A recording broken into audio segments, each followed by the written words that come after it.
ಮಿತ್ರರೇ ನಮಸ್ಕಾರ. ಮಿತ್ರರೇ, ಭಾರತದ ಡಿಫೆನ್ಸ್ ಅಕ್ವಿಸಿಷನ್ ಕೌನ್ಸಿಲ್ ಇದೆಯಲ್ಲ, ಇದೊಂದು ದೊಡ್ಡ ಕ್ಲಿಯರೆನ್ಸ್ ಅನ್ನು ಕೊಟ್ಟಿದೆ. ಅದೇನು ಕೇಳಿದ್ರೆ 54,000 ಕೋಟಿ ಮೊತ್ತದ ಶಸ್ತ್ರಾಸ್ತ್ರವನ್ನ ಖರೀದಿಗೆ ಒಪ್ಪಿಗೆಯನ್ನು ಸೂಚಿಸಿದೆ. ರಕ್ಷಣಾ ಸಚಿವರಾದಂತಹ ರಾಜನಾಥ್ ಸಿಂಗ್ ನೇತೃತ್ವದಲ್ಲಿ ಒಂದು ಮೀಟಿಂಗ್ ಸೇರಲಾಗಿತ್ತು. ಆ ಮೀಟಿಂಗ್ ನಲ್ಲಿ ಈ ನಿರ್ಧಾರವನ್ನು ಮಾಡಲಾಗಿದೆ. ಮಿತ್ರರೇ, ಇದೇನು ಭಾರತದ ಪಾಲಿಗೆ ತೀರಾ ಹೊಸತೇನಲ್ಲ.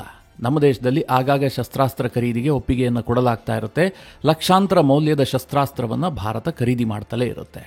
ಆದರೆ ಇವತ್ತು ನಾನು ಈ ವಿಚಾರವನ್ನು ನಿಮಗೆ ಹೇಳಲೇಬೇಕು. ಯಾಕೆ ಕೇಳಿದ್ರೆ, ಕೆಲವರು ನಮ್ಮ ದೇಶದಲ್ಲಿ ಪ್ರಶ್ನೆ ಮಾಡ್ತಾ ಇರ್ತಾರೆ, ಅನಗತ್ಯವಾಗಿ ಶಸ್ತ್ರಾಸ್ತ್ರ ಖರೀದಿಗೆ ಅಷ್ಟೆಲ್ಲ ವೆಚ್ಚ ಮಾಡೋದು ಯಾಕೆ, ಅದರ ಬದಲಿಗೆ ದೇಶದ ಅಭಿವೃದ್ಧಿಯನ್ನು ಮಾಡಬಹುದಲ್ಲ ಅಂತ. ಮಿತ್ರರೇ, ಭಾರತ ಆಗಿಂದಾಗೆ ಶಸ್ತ್ರಾಸ್ತ್ರ ಖರೀದಿ ಮಾಡಿದ್ರಿಂದಾಗಿ ನಮಗೆ ಎಷ್ಟು ಲಾಭ ಆಗಿದೆ, ನಾವೆಷ್ಟು ಸುರಕ್ಷಿತವಾಗಿದ್ದೀವಿ. ಯುರೋಪ್ ಅದೇ ರೀತಿಯ ಚಿಂತನೆಯನ್ನ ಮಾಡಿ ಕೇವಲ ಅಭಿವೃದ್ಧಿಯನ್ನು ಮಾಡಿಕೊಂಡಿದ್ದಾರೆ. ಯುರೋಪ್ನಲ್ಲಿ ಯಾವ ಅಭಿವೃದ್ಧಿಗೂ ಕೂಡ ಕೊರತೆ ಇಲ್ಲ. ಅವರ ರಸ್ತೆಗಳೆಲ್ಲ ತಳತಳನೆ ಹೊಳಿತಾ ಇದೆ, ಎಲ್ಲರ ಬಳಿಯಲ್ಲೂ ಕಾಸಿದೆ. ಆದರೆ ಇವತ್ತು ಇಡೀ ಯುರೋಪ್ಗೆ ಅಭದ್ರತೆ ಕಾಡ್ತಾ ಇದೆ. ಇವತ್ತಿನ ಈ ವಿಡಿಯೋದಲ್ಲಿ ಭಾರತ ಖರೀದಿ ಮಾಡ್ತಾ ಇರುವಂತಹ 3 ಪ್ರಮುಖವಾದಂತಹ ಶಸ್ತ್ರಾಸ್ತ್ರಗಳು ಯಾವುದು, ಅದರ ಪ್ರಾಮುಖ್ಯತೆ ಏನು, ಹಾಗೆ ಯುರೋಪ್ಗೆ ಅಭದ್ರತೆ ಕಾಡ್ತಾ ಇರೋದಕ್ಕೆ ಮುಖ್ಯ ಕಾರಣ ಏನು, ಇದರಿಂದ ಭಾರತಕ್ಕೆ ಏನಾದರೂ ಲಾಭ ಆಗುತ್ತಾ, ಇದರ ಬಗ್ಗೆ ಸ್ವಲ್ಪ ನಿಮಗೆ ಡೀಟೇಲ್ ಆಗಿ ತಿಳಿಸ್ಕೊಡ್ತೀನಿ. ನೀವು ಈ ವಿಡಿಯೋನ ಕೊನೆವರೆಗೂ ಮಿಸ್ ಮಾಡದೆ ನೋಡಿ. ರಕ್ಷಣಾ ಸಚಿವ ರಾಜನಾಥ್ ಸಿಂಗ್ ನೇತೃತ್ವದಲ್ಲಿ ನಡೆದಂತಹ ಡಿಫೆನ್ಸ್ ಅಕ್ವಿಸಿಷನ್ ಕೌನ್ಸಿಲ್ ಸಭೆಯಲ್ಲಿ ಬರೋಬ್ಬರಿ 54,000 ಕೋಟಿ ಮೊತ್ತದಲ್ಲಿ ಡಿಫೆನ್ಸ್ ಉಪಕರಣಗಳನ್ನು ಖರೀದಿಗೆ ನಿರ್ಧಾರ ಮಾಡಲಾಯಿತು. ಅದರಲ್ಲಿ ಪ್ರಮುಖವಾದಂತಹ ಯಾವ ಉಪಕರಣಗಳು ಕೇಳಿದ್ರೆ, ಮೊದಲನೆಯದಾಗಿ T-90 ಭೀಷ್ಮ ಟ್ಯಾಂಕರ್. ಈ T-90 ಭೀಷ್ಮವನ್ನ ಭಾರತ ಈ ಹಿಂದಿನಿಂದಲೂ ಕೂಡ ಬಳಸ್ತಾ ಇದೆ. ಆದರೆ ಈ ಬಾರಿ ಈ T-90 ಭೀಷ್ಮವನ್ನ ಅಪ್ಗ್ರೇಡ್ ಮಾಡೋದಕ್ಕೆ ನಮ್ಮ ರಕ್ಷಣಾ ಇಲಾಖೆ ಬಯಸಿದೆ. ಯಾಕೆ ಅಂತಂದ್ರೆ, ಈ ಹಿಂದೆ ನಮ್ಮ ಬಳಿಯಲ್ಲಿರುವಂತಹ T-90 ಭೀಷ್ಮ ಟ್ಯಾಂಕರ್ಗಳೇನಿದಾವೆ, ಇದು ರಷ್ಯನ್ ಟೆಕ್ನಾಲಜಿ. 1,000 HP ಅಂದ್ರೆ 1,000 ಹಾರ್ಸ್ ಪವರ್ ಅನ್ನು ಹೊಂದಿದಂತಹ ಟ್ಯಾಂಕರ್ಗಳಾಗಿದ್ದಾವೆ. ಆದರೆ ಈಗ ಹೊಸದಾಗಿ ಖರೀದಿ ಮಾಡ್ತಾ ಇರುವಂತಹದ್ದು 1,350 ಹಾರ್ಸ್ ಪವರ್ ಕೆಪಾಸಿಟಿಯದ್ದು. ಯಾಕೆ ಜಾಸ್ತಿ ಮಾಡಲಾಯಿತು ಕೇಳಿದ್ರೆ, ನಿಮಗೆಲ್ಲ ಗೊತ್ತು, ಚೈನಾ ಮತ್ತು ಭಾರತದ ಗಡಿ ಏನಿದೆ, ಇದು ತುಂಬಾ ಎತ್ತರದ ಪ್ರದೇಶಗಳು. ಅಲ್ಲಿ ಆಕ್ಸಿಜನ್ನ ಪ್ರಮಾಣ ತೀರಾ ಕಡಿಮೆ ಇರುತ್ತೆ. ಈಗಾಗಲೇ ಲಡಾಖ್ನ ಗಡಿಯಲ್ಲಿ ಇದನ್ನು ನಿಯೋಜನೆ ಮಾಡಲಾಗಿದೆ.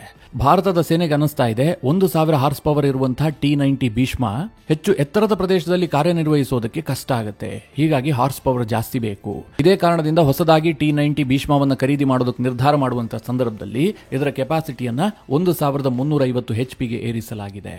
ಭಾರತ ಖರೀದಿಗೆ ನಿರ್ಧಾರ ಮಾಡಿದಂತಹ ಎರಡನೇ ಶಸ್ತ್ರಾಸ್ತ್ರ ಯಾವುದು ಕೇಳಿದ್ರೆ, airborne early warning and control system. ಮಿತ್ರರೇ, ಇದು ತುಂಬಾ ಇಂಪಾರ್ಟೆಂಟ್ ರೋಲ್ ಅನ್ನು ನಿಭಾಯಿಸುತ್ತೆ. ಇದು ಹೇಗೆ ಕೆಲಸ ಮಾಡುತ್ತೆ ಅಂತಂದ್ರೆ, ನಿಮಗೆ ಮೈ ರೋಮಾಂಚನ ಆಗುತ್ತೆ. ಇದೊಂದು ಹಾರುವ ರೆಡಾರ್ ಅಂದ್ರೆ ತಪ್ಪಾಗ್ಲಿಕ್ಕಿಲ್ಲ. ಹೇಗೆ ಅಂತಂದ್ರೆ, ಈಗ ಪಾಕಿಸ್ತಾನ ನಮ್ಮ ಶತ್ರು ದೇಶ ಅಲ್ವಾ, ಅವರು ಭಾರತದ ವಿರುದ್ಧ ಒಂದು ಸ್ಕ್ವಾಡ್ರನ್ ಫೈಟರ್ ಜೆಟ್ ಅನ್ನ ಹಾರಿಸ್ತಾರೆ ಅಂತ ಅಂದುಕೊಳ್ಳಿ. ಅಂದ್ರೆ ಪಾಕಿಸ್ತಾನದಲ್ಲಿ ಟೇಕ್ ಆಫ್ ಆಗ್ತವೆ. ಭಾರತಕ್ಕೆ ಅದು ಯಾವಾಗ ಗೊತ್ತಾಗುತ್ತೆ ಹೇಳಿ? ನಮ್ಮ ರೆಡಾರ್ ವ್ಯಾಪ್ತಿಗೆ ಬಂದ ತಕ್ಷಣ ನಮಗೆ ಅದರ ಅರಿವಾಗುತ್ತೆ. ಪಾಕಿಸ್ತಾನದಿಂದ ಇಂತಹ ಫೈಟರ್ ಜೆಟ್ಗಳು ಬಂದಿದ್ದಾವೆ, ಎಷ್ಟು ಸಂಖ್ಯೆಯಲ್ಲಿ ಬಂದಿದೆ, ಎಲ್ಲವೂ ಕೂಡ ನಮಗೆ ಮಾಹಿತಿ ಸಿಗುತ್ತೆ. ಆದ್ರೆ ಮಿತ್ರರೇ, ಈ airborne early warning and control system ಅನ್ನು ಹೊಂದಿದ್ದೆ ಆದ್ರೆ ಪಾಕಿಸ್ತಾನದಲ್ಲಿ ಆ ಏರ್ ಕ್ರಾಫ್ಟ್ಗಳು ಟೇಕ್ ಆಫ್ ಆಗ್ತವಲ್ಲ, ಫೈಟರ್ ಜೆಟ್ಗಳು, ಆ ತಕ್ಷಣಕ್ಕೆ ಭಾರತಕ್ಕೆ ಗೊತ್ತಾಗುತ್ತೆ ಎಲ್ಲಿ ಟೇಕ್ ಆಫ್ ಆಗಿದೆ, ಎಷ್ಟು ಸ್ಪೀಡ್ ನಲ್ಲಿ ಬರ್ತಾ ಇದೆ, ಯಾವ ದಿಕ್ಕಿನತ್ತ ಬರ್ತಾ ಇದೆ, ಎಷ್ಟು ಸಂಖ್ಯೆಯಲ್ಲಿದೆ. ಇದೆಲ್ಲದರ ಪಕ್ಕಾ ಮಾಹಿತಿ ಭಾರತೀಯ ಸೇನೆಗೆ ಲಭ್ಯವಾಗುತ್ತೆ.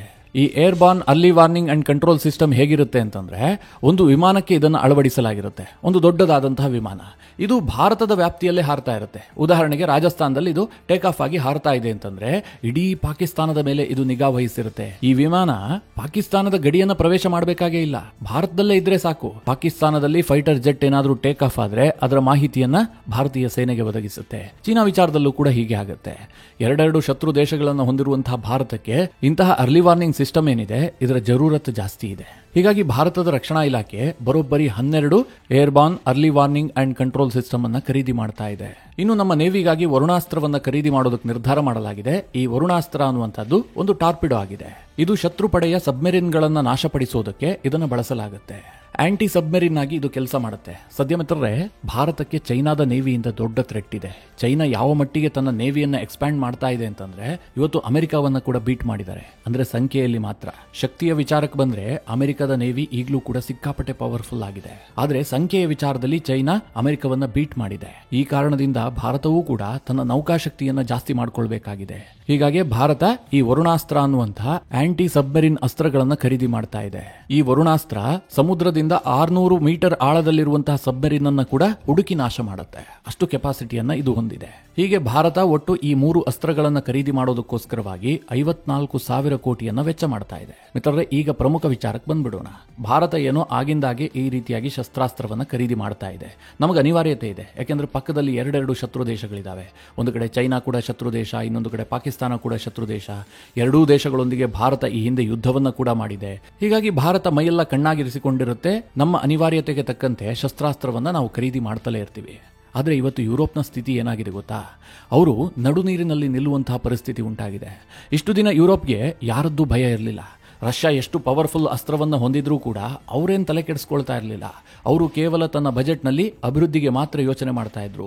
ಯಾವ ರಸ್ತೆಯನ್ನು ಎಷ್ಟು ಅಗಲ ಮಾಡೋಣ, ಎಷ್ಟು ಚಂದ ಮಾಡೋಣ, ಜನರಿಗೆ ಯಾವ ರೀತಿಯಾದಂಥ ಸೌಲಭ್ಯವನ್ನು ಕೊಡೋಣ, ಹೊಸದಾದಂತಹ ಯಾವ ಟೆಕ್ನಾಲಜಿಯನ್ನು ಇಂಟ್ರೊಡ್ಯೂಸ್ ಮಾಡೋಣ, ಇದರ ಬಗ್ಗೆ ಮಾತ್ರ ಯುರೋಪ್ನ ದೇಶಗಳು ಯೋಚನೆ ಮಾಡ್ತಾ ಇದ್ವು. ತನ್ನ ದೇಶದ ಸೇನೆಗೋಸ್ಕರವಾಗಿ ಅವರು ಯಾವತ್ತೂ ಯೋಚನೆಯನ್ನೇ ಮಾಡಿಲ್ಲ. ಇವತ್ತು ಮಿತ್ರರ ಯುರೋಪ್ನ ಪರಿಸ್ಥಿತಿ ಏನಾಗಿದೆ ಅಂತಂದ್ರೆ, ಫ್ರಾನ್ಸ್ ಮತ್ತು ಯುಕೆಯನ್ನು ಬಿಟ್ಟರೆ ಯಾವ ದೇಶದ ಬಳಿಯಲ್ಲೂ ಕೂಡ ಒಂದು ಪ್ರಾಪರ್ ಆದಂತಹ ಸೇನೆ ಇಲ್ಲ. ಉಳಿದ ಎಲ್ಲಾ ಯುರೋಪ್ನ ದೇಶಗಳ ಬಳಿಯಲ್ಲೂ ಕೂಡ ಹಾಯ್ ಬಾಯ್ ಸೈನಿಕರೇ ಇರುವಂತಹದ್ದು. ಒಂದು ರಫ್ ಅಂಡ್ ಟಫ್ ಆದಂತಹ ಸೇನಾ ಪಡೆಗಳು ಅವರ ಬಳಿಯಲ್ಲಿಲ್ಲ.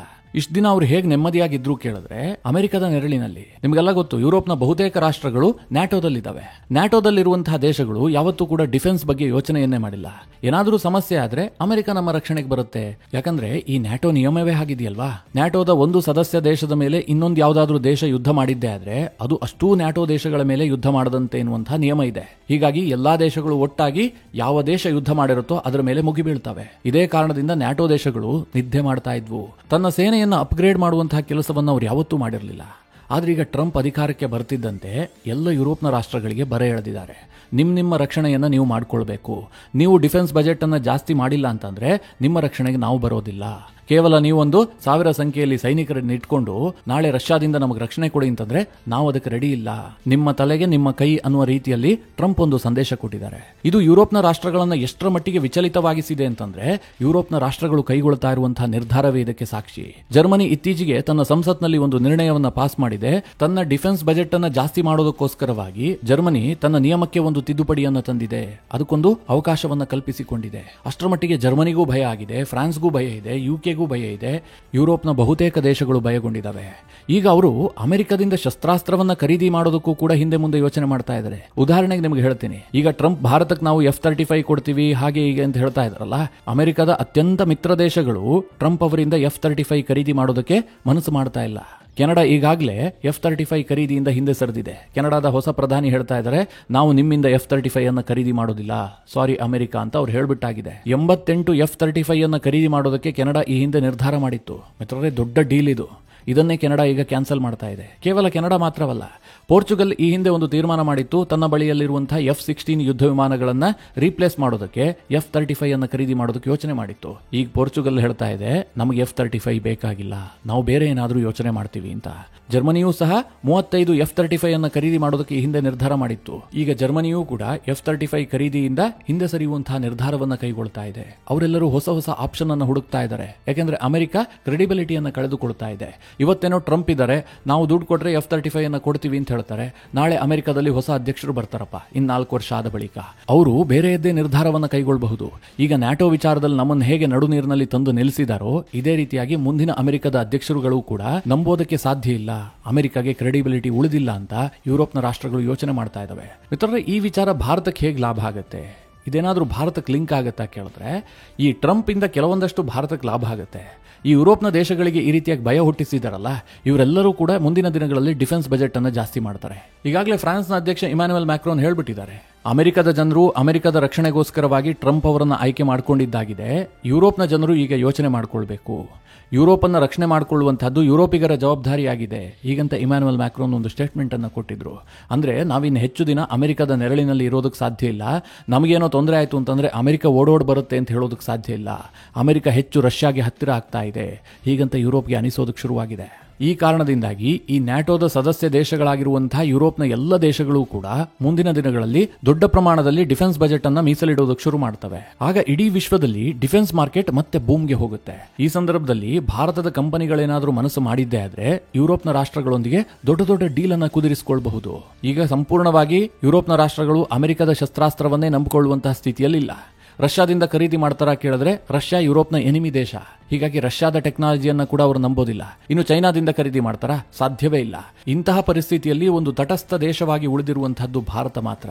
ಭಾರತ ಮೊದಲಿನಿಂದಲೂ ಕೂಡ ಶಾಂತಿಯನ್ನು ಪ್ರತಿಪಾದಿಸ್ತಾ ಇದೆ, ಶಾಂತಿಯ ಪಕ್ಷವನ್ನು ವಹಿಸ್ತಿದೆ. ಹೀಗಾಗಿ ಭಾರತದ ಕೆಲ ಟೆಕ್ನಾಲಜಿಯನ್ನ ಬೈ ಮಾಡೋದಕ್ಕೆ ಯುರೋಪಿಯನ್ನರಿಗೆ ಯಾವುದೇ ಪ್ರಾಬ್ಲಮ್ ಇಲ್ಲ. ಹೀಗಾಗಿ ಡಿಫೆನ್ಸ್ ಸೆಕ್ಟರ್ನಲ್ಲಿ ಭಾರತದ ಕಂಪನಿಗಳು ಹೆಚ್ಚು ತೊಡಗಿಸಿಕೊಂಡಿದ್ದೇ ಆದ್ರೆ ಮುಂದಿನ ಕೆಲ ವರ್ಷಗಳ ಕಾಲ ದೊಡ್ಡ ಮಟ್ಟದಲ್ಲಿ ಲಾಭವನ್ನು ಗಳಿಸಬಹುದು. ಈಗಾಗಲೇ ಭಾರತದ ಡಿಫೆನ್ಸ್ ಎಕ್ಸ್ಪೋರ್ಟ್ ವರ್ಷದಿಂದ ವರ್ಷಕ್ಕೆ ಜಾಸ್ತಿ ಆಗ್ತಾ ಇದೆ. ಇದು ಇನ್ನೂ ದೊಡ್ಡ ಬೂಮ್ ಅನ್ನ ಕಾಣುತ್ತೆ. ಭಾರತದ ಡಿಫೆನ್ಸ್ ಎಕ್ಸ್ಪೋರ್ಟ್ ಇದೆಯಲ್ಲ, ಹೊಸದಾದಂತಹ ಒಂದು ಪೀಕ್ ಅನ್ನ ಕಾಣುತ್ತೆ ಅಂತ ಅನೇಕ ಡಿಫೆನ್ಸ್ ಎಕ್ಸ್ಪರ್ಟ್ಗಳು ಅಭಿಪ್ರಾಯವನ್ನು ವ್ಯಕ್ತಪಡಿಸ್ತಾ ಇದ್ದಾರೆ. ಈ ಸಂದರ್ಭದಲ್ಲಿ ನಾವು 24x7 ಕೆಲಸ ಮಾಡಬೇಕು. ನಮ್ಮ HAL ತೇಜಸ್ ವಿಚಾರದಲ್ಲಿ ಕೆಲಸ ಮಾಡ್ತಾ ಇದೆಯಲ್ಲ, ಹಾಗಲ್ಲ. ನಮ್ಮ ವಾಯುಸೇನೆ ಆರ್ಡರ್ ಕೊಟ್ಟು 2 ದಶಕಗಳು ಕಳೆದ್ರೂ ಕೂಡ ಇನ್ನೂ ಸಹ ತೇಜಸ್ ಯುದ್ಧ ವಿಮಾನಗಳನ್ನ ಪೂರ್ಣ ಪ್ರಮಾಣದಲ್ಲಿ ವಾಯುಸೇನೆಗೆ HAL ಹಸ್ತಾಂತರ ಮಾಡಿಲ್ಲ. ಅಷ್ಟೆಲ್ಲ ವಿಳಂಬ ಮಾಡಿದ್ರೆ ನಮಗೆ ಯುರೋಪ್ನ ಮಾರುಕಟ್ಟೆ ತೆರೆದುಕೊಳ್ಳುತ್ತೆ ಅಂತ ನಾವು ಯೋಚನೆ ಮಾಡೋದಕ್ಕೆ ಸಾಧ್ಯ ಇಲ್ಲ.